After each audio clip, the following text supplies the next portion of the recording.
Welcome to the Becoming You show, where limits get torched and possibility takes the mic. I'm Leah Rowling, human in permanent beta, neurostrategist, mom to 3 amazing humans, married to 1 legendary soul, and your no fluff permission slip to stop waiting. Every week, we rewire brain patterns, smash hand-me-down mindsets, and dive into the daring, identity-shifting conversations most people dodge. Ready to turn potential into proof? Grab your pen. Your next chapter starts now.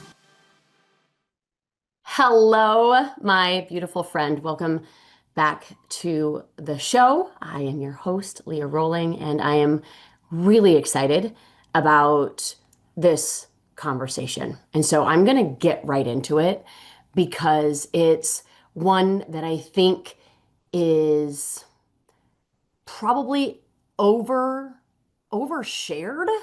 but misunderstood.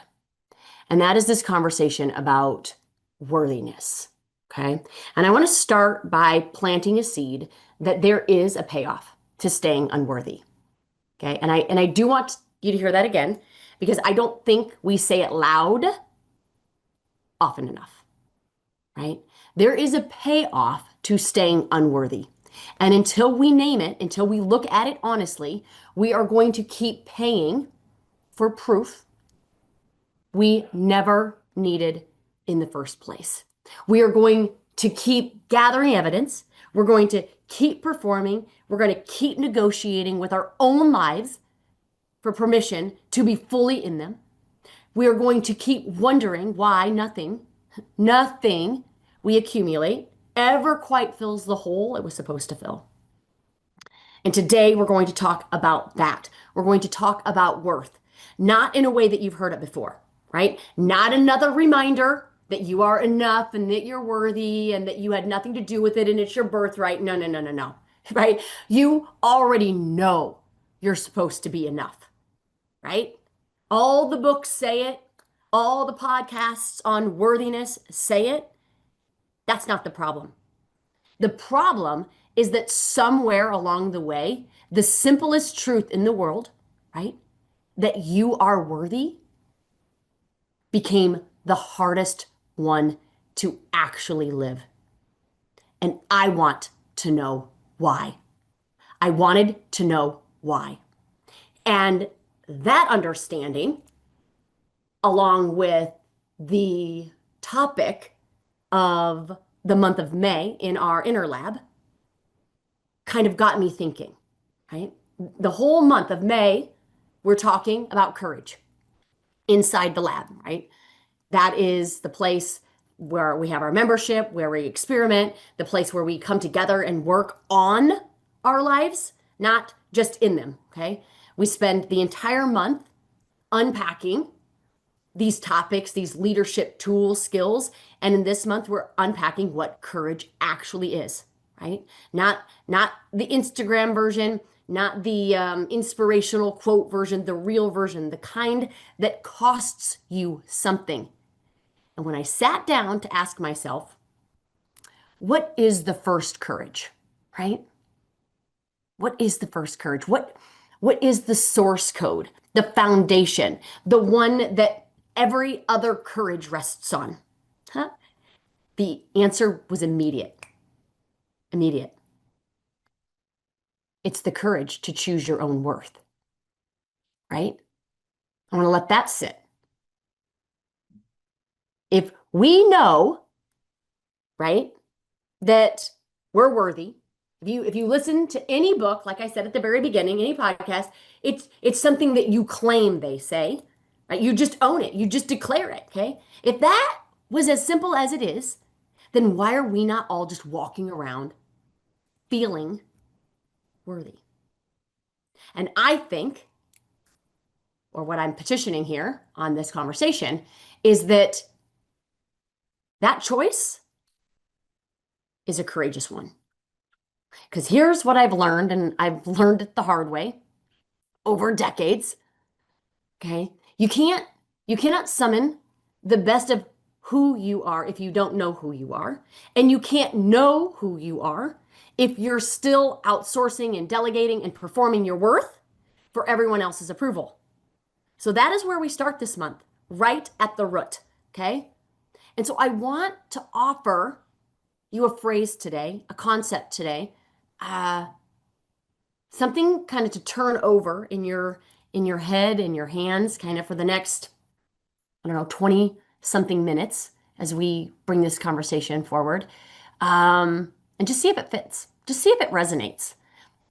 Like a lot of my conversations on the show, some might hit and you're like, oh my gosh, yes, that's what I needed. And others, right? This might be one that might not hit, but man, I think there's a lot of depth in it. And as I was outlining it, I'm like, oh, no, no, no. This is not just a one podcast sequence. This most likely will be a monthly sequence, kind of like the one we did last month on confidence. So this is the frame that we're going to work on today. And that is that worth acquisition, okay? The acquiring worth. Okay, I didn't say claim it, right? Worth acquisition is the price of admission to the biggest life you will ever live. Okay? Worth acquisition. Not worth as an idea, not worth as a vibe, but worth as something that you actively, deliberately, and courageously acquire for yourself, from yourself, by yourself. And I want to be really clear about what I mean by that, because the word acquisition can kind of sound transactional, like we're earning it, like we have to go out and get it. That's not what I mean. In fact, it's the exact opposite of what I mean. Worth acquisition, the way that I'm using it, is the moment that you stop trying to earn what was already yours, right? It's the deciding, it's the internal, demanded, non-negotiable ownership of something that was never actually in question, right? And the opposite, right? The thing that most of us have been doing for most of our lives, if you're watching me right now, I'm raising my hand, is worth outsourcing. It's handing the question of whether or not you are enough to whoever happens to be standing closest to you today. A partner, a parent, a boss, a boyfriend that you had in high school, a scale, a comment section, right? One of those paths lead to the biggest life you can possibly live. And the other one leads to a life so small that when you leave it, no one will even notice you're performing a version of yourself the whole time. And I think we need to talk about, I think we need to talk about why so many of us pick the second one. Okay, so I'm gonna tell you a story. You know, some of you have heard pieces of this story before. Some of you maybe haven't, but I want to tell it today in a way that I haven't quite told it because I think it matters specifically for what we are talking about. My dad left when I was young. Okay, I was 8, and he didn't come back. And I could tell you that story with a lot of drama and a lot of detail, right? But that's not what this is about. What this is about is what his leaving did to my worth, right? Because I think, right?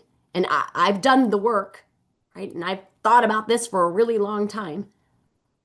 I actually think the hole was actually there before he left, right? I think a lot of us are born with maybe a hole-shaped space inside us. And life just hands us the specific grief that fills it in. But when he left and didn't come back, that hole got a name. It got a shape, it got a story. And the story was, if I was enough, if I was worthy, right, he would have stayed. Now, I want you to hear how young I was when I wrote that sentence inside myself, right? I was too young to even know I was writing it. I didn't just sit down one day and decide, right? It just became the water I was swimming in. If I had been enough, he would have stayed. And because he didn't say stay, I must not have been enough. And because I must not have been enough, I had to go find a way to become enough. So I did what a lot of us do. I went out and tried to fill that hole. That hole that I assigned to someone else because I never knew it was mine to fill. Okay. And so I tried to fill it with false validation, with insufficient proof, with everything external and nothing internal. Right? I looked for it in my grades. Right? I looked for it in my friendships. I looked for it in being pretty enough, smart enough, talented enough, athletic enough, funny enough, easy enough, agreeable enough, pleasing enough, enough. And I remember it so clearly. Okay. I remember being in high school and there was a boy, and I really, really liked this boy. Right. And my younger self, who again was just doing her best with the equation that she had written before that she knew she was doing it, she made me liking that boy and that boy not reciprocating, liking me back, something. I made it mean something. I made it mean something with the boy that I liked one of my good friends, right? She made it mean, see, if I was prettier, more like her, he would have chosen me. If I had been smarter, right, he would have chosen me. If I had been more talented, more athletic, you get what I'm saying, more anything. If I had just been more, anything not like me, he would have chosen me. And if he had chosen me, then maybe I could prove to myself that I was worthy enough, and then maybe my dad would come back. Right? If my dad came back into my life, then I would now have this permission that I was waiting for to live my life. And you guys, I actually know how this sounds. Okay? To say kind of those two things in the same sentence. A boy in high school and a father who left. But that is how the young mind works. It is. It takes one wound and it finds every other wound that looks similar and stitches them together in a theory about you, in a theory about me. And the theory was I wasn't enough, right? And if I could just be more, everything would be fixed. So I spent decades being more, doing more, right? In moments, I sensed that I was too big, so I played small. I sensed I was insufficient, so I played bigger. Either way, I wasn't me. I was whatever the room needed me to be. I met the demands of almost every relationship in my life, and I did it well. You guys, I was very, very good at it. I was successful at it. I got a lot of approval for it, right? Being the good one, being the nice one, being the pleasing one. But there was just one tiny problem. And I've shared this on the show before, right? I had no idea who I was. No idea. Because every version of myself had been built to answer a question someone else was asking me to be. Someone else requesting me to be something that would benefit their comfort. And when you build yourself entirely out of answers to other people's, right, requests, questions, you look up one day and you realize that you don't actually know what the sound of your own voice is when no one else is in the room. You have no clue who you actually are and what matters to you. And that right there is the cost of outsourced worth. That is what we pay. And so this is where it gets really interesting because at some point, and maybe you've had this moment, maybe you're in it right now, maybe it's still coming, at some point you wake up. You look at your life that you've performed your way into, right? You look at the relationships, the roles, the wins, the proof, the quiet voice inside you, right? that asks a question that you've probably been outrunning and for sure, most likely outsourcing for years. And the question is, who are you? And is any of this actually yours? Was any of it actually created by the most honest version of yourself? And once you ask that question, you can't unask it. You've kind of pulled that thread. And this is the moment, if you've ever done this work on yourself, if you've read the books, if you've sat with the coaches, if you've journaled, if you've prayed, you already know the answer that everyone gives you at that moment. You know it. The answer is you're worthy. You always were. It's your birthright, right? You had nothing to do with it. You don't have to earn it. You just decide, you just claim it, you just believe it. And everything in that answer is true. And I mean it. Every single word of it is true. So then, as I mentioned at the beginning, I just have to ask the question that I cannot stop asking. If it really is just a decision, if it really just truly is our birthright, then why? Why is it so hard for us just to decide, just to declare it, to like line in the sand? Why is it so hard to just believe that we're worthy with or without proof? Why is it? Why do then we resist the simplest sentence in the world? And I've thought about this a lot. I've read about it. I've read the experts. I've read Jamie Kern Lima's. I've read Brene Brown. I've read all the books that you have probably read, and they are all pointing to the same truth from different angles, right? Which is that worthiness is not a feeling that you chase, it's a truth that you claim. But none of that answers why it's so hard. And I think I landed on something as I was kind of bringing this conversation to light and as I was working in on the Courage Masterclass for this month that I wanted to share with you. And I'm going to say it carefully, right? Because it might sound harsh, you might want to reject it, and I get it, but I promise you it's the most compassionate thing that I know how to say. And that is, I don't believe that we stay unworthy because we don't know that we're worthy. I'm going to say that again. I don't believe that we continue to be confused by our worth because we don't know we're worthy. I think we do. I think we stay unworthy because there is a payoff. There's a payoff. There is a payoff to staying unworthy. There is a payoff to use that to excuse ourselves out of our potential. Right?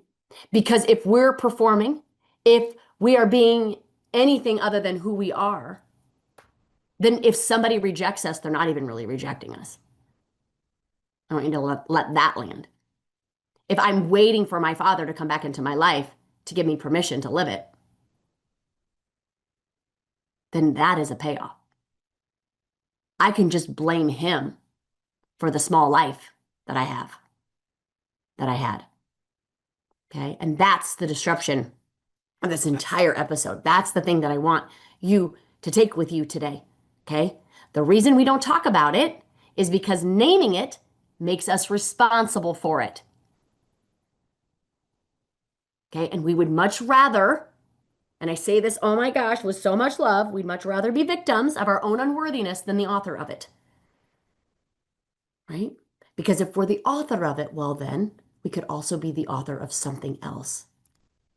And then we would have to take massive ownership, one, for the life that we have right now, built by the payoff that we got from staying unworthy, and or two, the author of who we get to become in the authorship of that worthiness. So let's name the payoffs, right? Because I think once you see yours, like I kind of saw mine, right? Once you actually see it on the page, you cannot keep pretending you're just a passive recipient of low self-worth, right? You get to start to see that you're an active participant in it. And that's the doorway. So let's talk about payoff number one, okay? Payoff number one, as long as we are still acquiring proof, I never have to risk the bigger life. Because The bigger life requires me to show up as if I'm already worthy of it. And I'm not ready to be that visible yet. So I'll just keep gathering. I'll just keep achieving.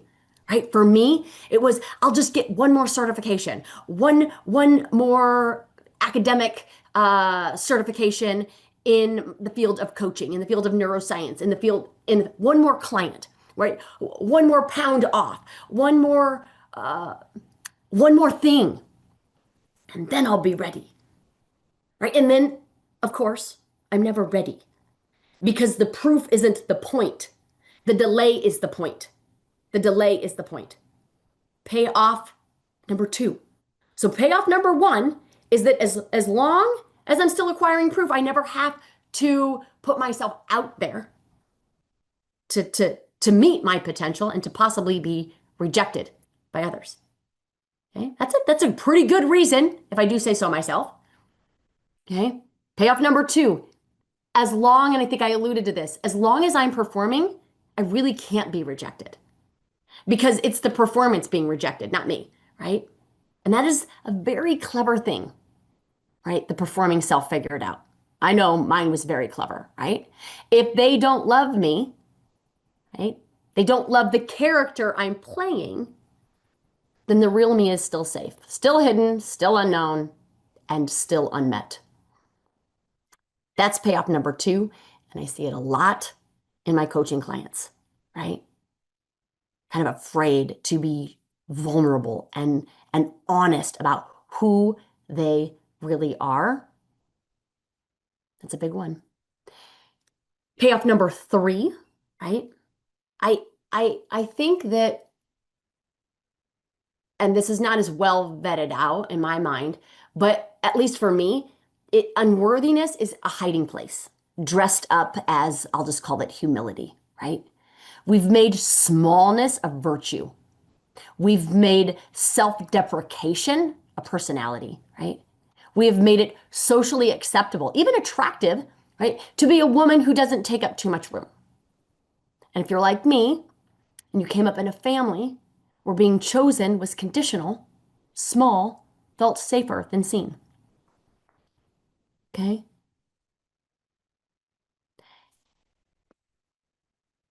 I'll leave you with one more, just because I think it's an important one, and it might be the deepest one. So I want you to stay with me.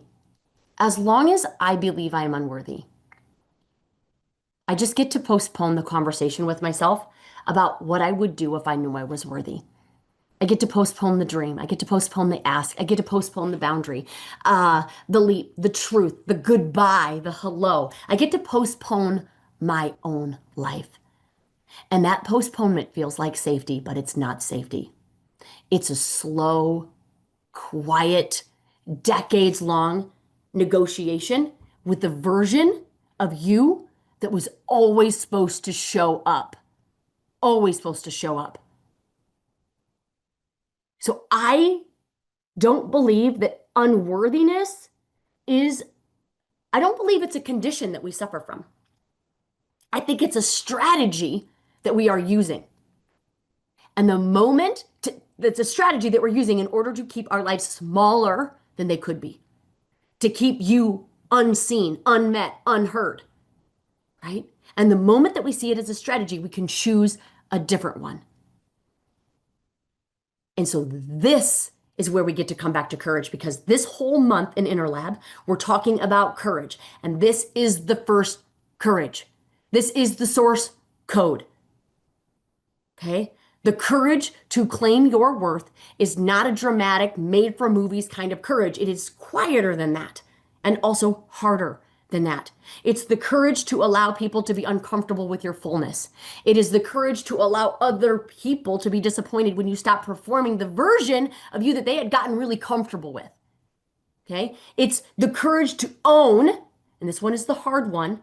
It is the courage to own that you were not forthcoming, that you were pretending, that you were performing, that in some small ways you were even lying. Not out of malice, but out of survival, but still. And owning that is brave, because the ego does not want to admit the winning strategy was also a small betrayal of yourself. And it was. And the moment that you can say that without collapsing into shame is the moment that you can say, yes, yes, I was performing and I'm all done. And when you can do that, everything in your life shifts, right? To interrupt that winning pattern, the pattern of using unworthiness as the strategy for your life requires bravery, right? Because you're not walking away from a broken thing. You were walking away from the thing that was keeping you alive. And now you are deciding that alive is not the same thing as living, right? So here's what I want to leave you with today. 3 things, okay? Worth is not acquired by accumulation, right? The work, this one's the biggest one, you guys.